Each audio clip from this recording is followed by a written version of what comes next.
Local programming on KRWG made possible in part by viewers like you. Thank you.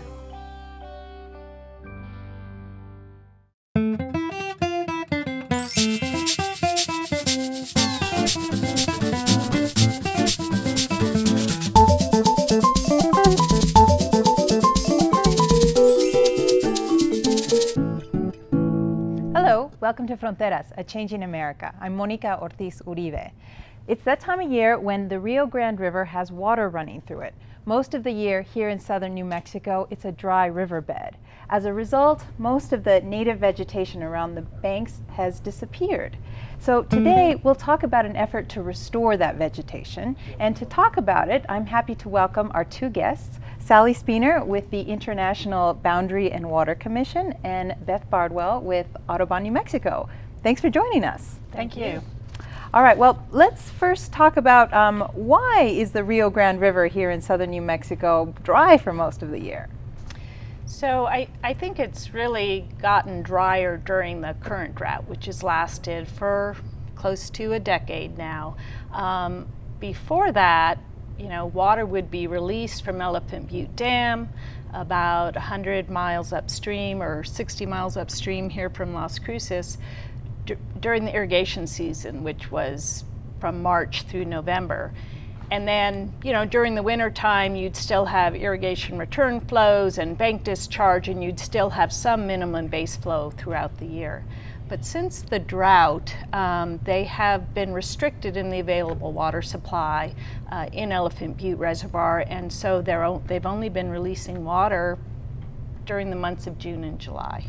Right, the drought has really affected the water releases from the dam. Last year was the worst on record, and the irrigation season was weeks long as opposed to many months long. And so this year it's also an abbreviated season because of the drought. We're just going to have a couple of months of irrigation water.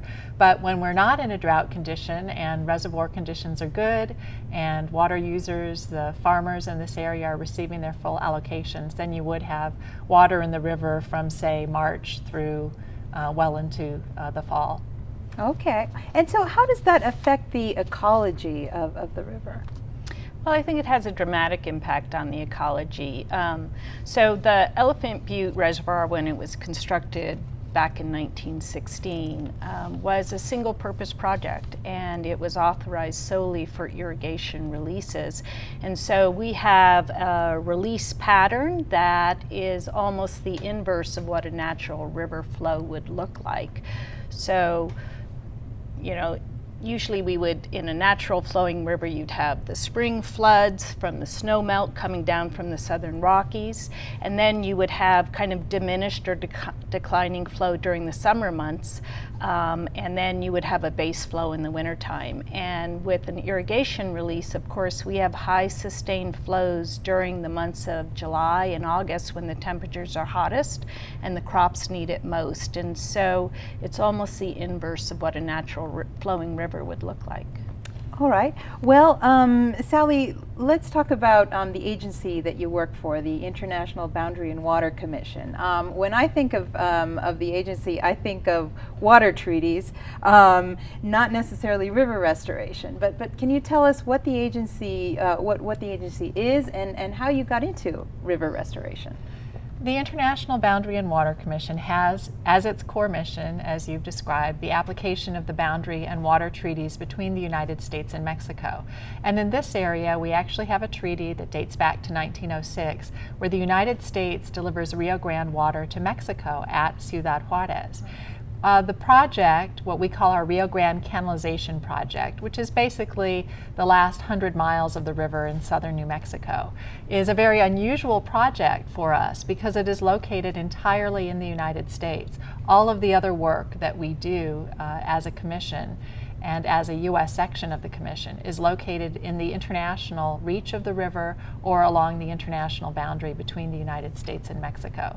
So because we have a responsibility to deliver water to Mexico under the treaty, we manage the Rio Grande in this area, and we started looking maybe 15, 20 years ago at the ways that we were managing the river and realized that we could achieve our mission while doing environmental enhancements, something that we hadn't really taken into consideration during the early part of the 20th century. And so that's how we started thinking about ways, in conjunction with partners like Audubon and others, about how we can fulfill our mission to deliver water, to provide flood control for the community, but do it in a way that allows for some environmental enhancements. Okay, so you say better manage the water in the river. So explain that. How are you managing it? What are these efforts to manage the river better so you can accomplish your mission more successfully?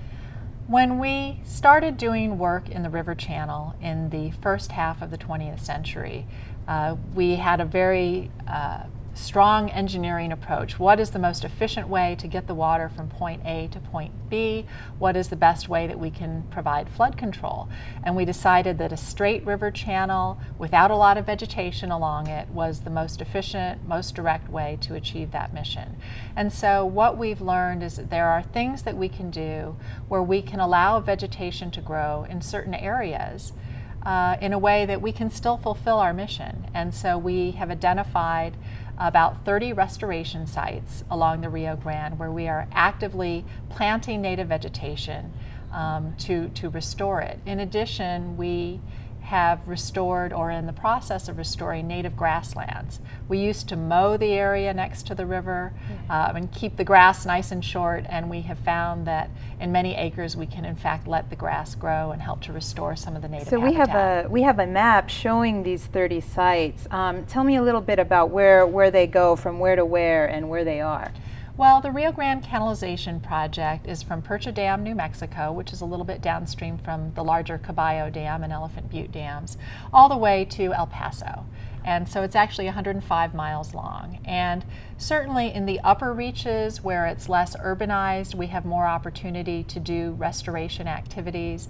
Clearly where you have people's homes and suburban neighborhoods backing up onto the river, you're not going to be putting a riparian woodland in that area. So we have a lot of work, particularly in the upper area, but some of them are very close by. For example, just the other day we had a ceremony for a 30-acre restoration site we have just north of the Picacho Bridge in Las Cruces. I see, and that was, as I understand, that was the first site that you irrigated with the native vegetation. That's correct. So I'm interested. You said that that the original plan was done with efficiency in mind, and I wonder, and some of the native vegetation was lost as a result, and now you're trying to bring it back. I wonder, why is it important to have this native vegetation on the riverbanks?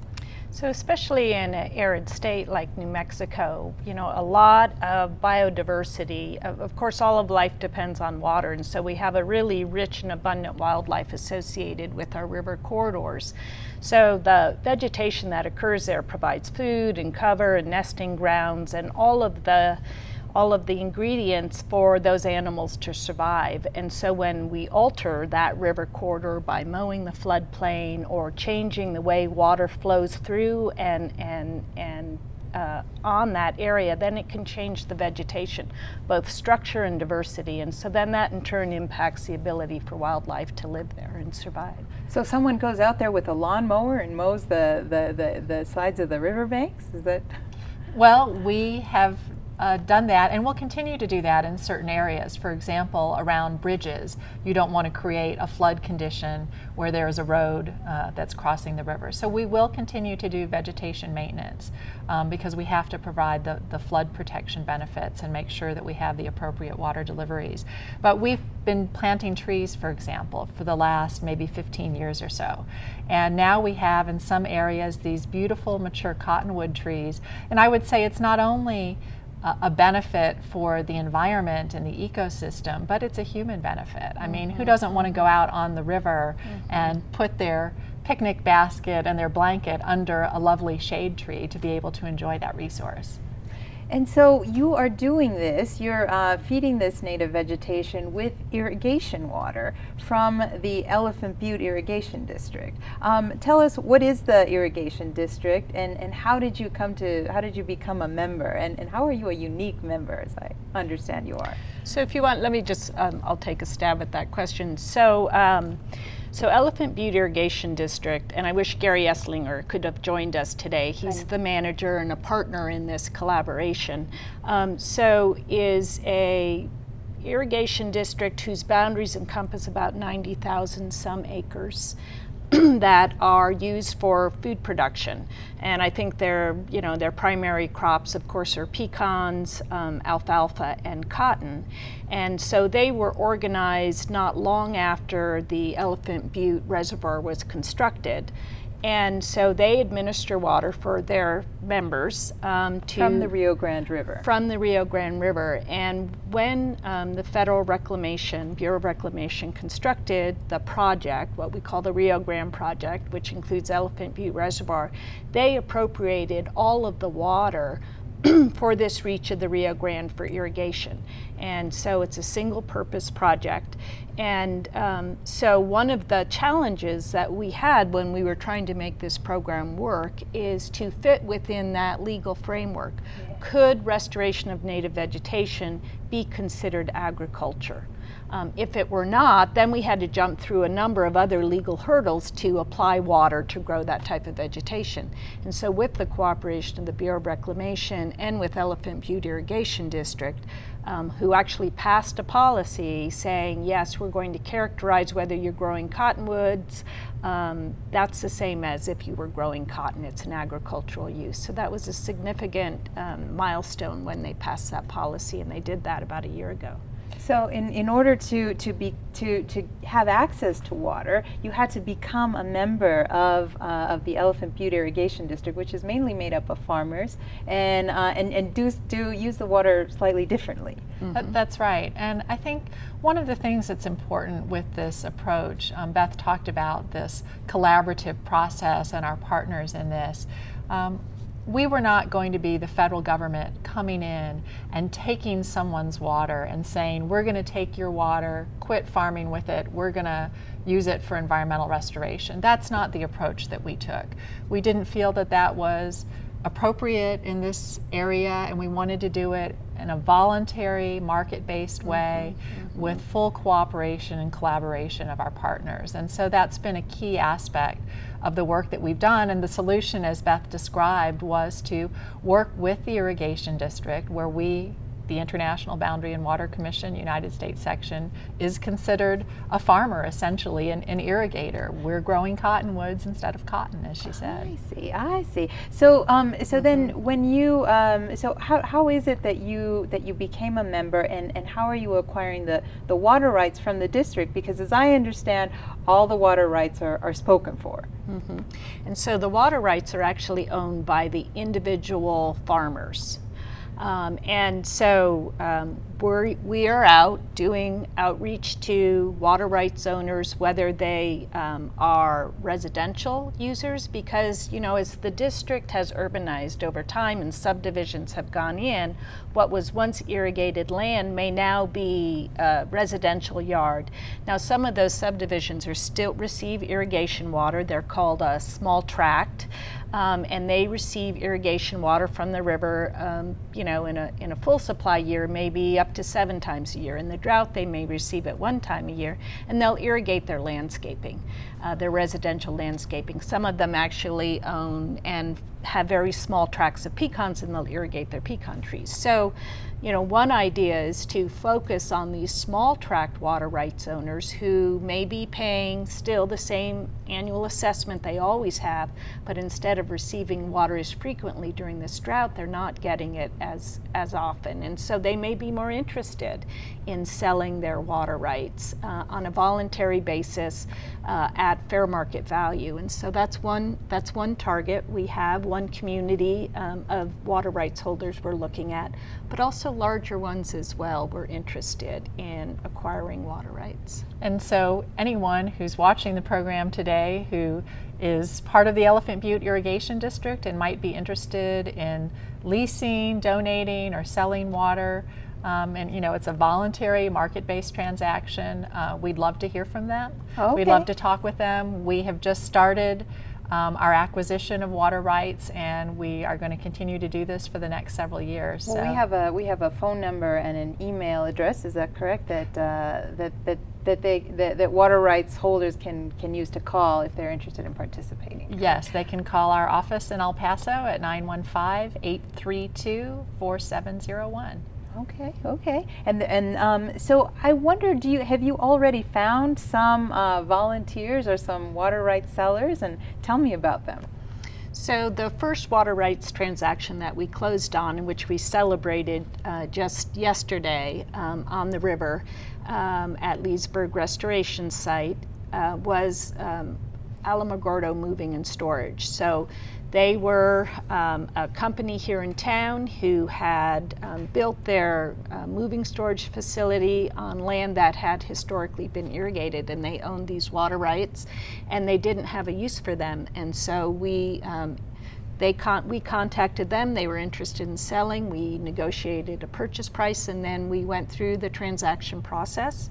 The irrigation district had a hearing where they approved that voluntary suspension and transfer, and they moved the water rights from Alamogordo Moving and Storage property to the Leesburg Restoration Site. So that was the first one.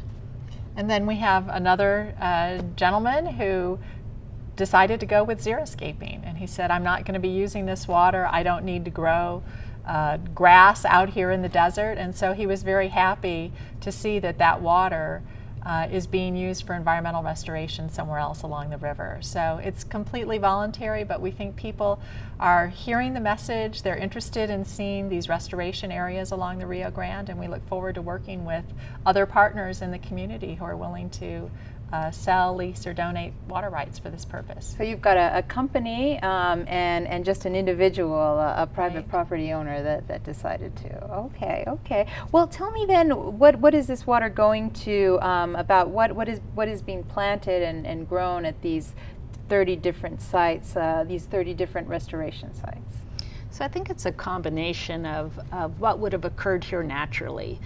So, everything from grassland to wet meadow to dense riparian shrub habitat to open woodland to riparian forest. And so some of those dominant native species would have been Rio Grande cottonwood, which you still see along the river channel, but fewer and fewer. Gooding's willow, otherwise known as black willow in other parts of the state. Again, this is a large native tree that provides that structure and canopy for a lot of songbirds who would nest and use that vegetation for food and cover. But also coyote willow, which we see a lot of still along the river channel. It's more of a shrub willow, very important, and that grows very densely, and in fact it's that combination of dense shrub habitat with a nice canopy, overstory, and wet soils beneath it, where the endangered southwestern willow flycatcher prefers to nest. Okay. And I might add, though, it's not just about planting new things. And we've actually, over the last few years, planted about 5,000 trees in our habitat restoration areas. But before we got to that point, we had to rip out the bad stuff. And primarily I'm talking about salt cedar, which is not native to this region. It may seem like it is, but it's not. And it's not providing the type of habitat that's really appropriate for the restoration project. So that's a major effort to clear the salt cedar out. We've cleared out hundreds of acres of salt cedar already, in addition to which, of course, tumbleweeds. So there's been a lot of work already to clear out that invasive non-native vegetation so that we can allow these native plants to thrive after we do plant them. I see. Well, I wonder if you've had, as you're doing this work, if you've had the opportunity to interact with the farmers that are growing crops along the river and see what their response is. I mean, the water is so scarce out here, and they make a living with that water growing their crops. I wonder what kind of a response you've gotten. Well, I think, using a voluntary market-based approach, I think a lot of farmers see their water rights as a private property right, and that, they, as a private property right. They should be allowed to lease or sell it when they choose to do so. And so I think our approach is very consistent with a lot of, it's the business model. And farmers are, at the end of the day, businessmen, and women. And so I think because we took that voluntary approach as opposed to a regulatory approach, the farmers were very supportive and appreciative, especially because we coupled it with providing protection under Endangered Species Act and regulations in the process. So it was kind of it was a double or a combined approach where we were saying, look, we're going to pay you fair market value for these property rights if you're interested in selling, and at the same time, if we attract endangered species to these restoration sites, and that is part of the goal at some of these sites, we're going to protect you from endangered species laws that may require you to keep those sites irrigated and wet even during low water years. So there's a whole companion piece where we're sharing water shortages with farmers. We were able to exclude this reach of the Rio Grande from critical habitat designation. So we've managed to keep the regulations at bay. At the same time, we're cooperating with farmers in this market-based approach. And just to add to that, when you talk about sharing in the reductions, for example, because again, we are treated as an irrigator like others, this year there are significant reductions because of the drought. So the farmers are getting about 25% more or less of what they would normally get. So this site is only getting 25% of the water that would otherwise be available if you had a full allocation. So that drought impact is being shared. Which I understand this year is only 6 inches of water versus I think 3 feet that you now get. There are other strategies where even in low water years, through a market-based approach, you can either lease water on an annual basis to receive a larger allocation, or where you can stack water rights. So there are options there where, if we have a high priority site where we're trying to keep lush and growing and productive, that we can work within the framework that farmers work within to secure more water for those sites. Okay. Sally, can you tell me about some of the costs associated with this project and who's doing the planting and the choosing of the sites and all? Well, the International Boundary and Water Commission did an environmental impact statement, started work on it late 1990s, early 2000s. We issued a record of decision in 2009 to start implementing. So there's been a lot of planning work that's already been undertaken about what needs to be done for the restoration sites. That's part of the work that's underway, and so there have been a lot of studies that have been done. We're looking at groundwater monitoring, what type, making plans for the restoration sites in terms of appropriate vegetation, that sort of thing. We also reduced and phased out the grazing leases along the river to try to control erosion and water quality impacts that may have been occurring.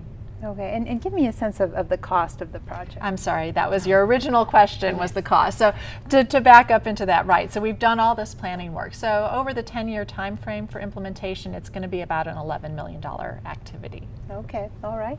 And give me an idea of what other restoration projects the IBWC is doing in other river valleys around along the border. Well, down in South Texas, we had started an activity, I would say maybe 20 years or so ago, to modify our vegetation practices, our vegetation management practices along the Rio Grande to provide what we call a CAT corridor for endangered ocelots and jaguarundis that are down in the lower Rio Grande Valley.